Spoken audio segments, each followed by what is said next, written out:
हम बड़े स्टोर्स को तो रोते हैं कराची में, लेकिन होता ये है कि जब बड़ा स्टोर हो ना ऑटोमेटिकली हम उसको फ़िरौन करार दे देते हैं।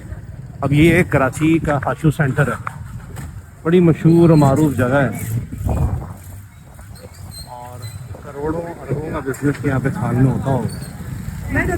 उसका ये एक चौक सा है और इस चौक में आप देखें ये एक तरीके से मौत का कुआं खुला हुआ है। यहाँ से बच्चा गिरे, बड़ा भी गिर सकता है, बारिशें होंगी तो क्या हालत होगी। लेकिन क्योंकि किसी बड़े स्टोर के सामने नहीं है तो किसी की नज़र में भी नहीं। यहाँ गाड़ियों के, मोटरसाइकिल के स्पेयर पार्ट्स की दुकानें और अनगिनत चीज़ें हैं।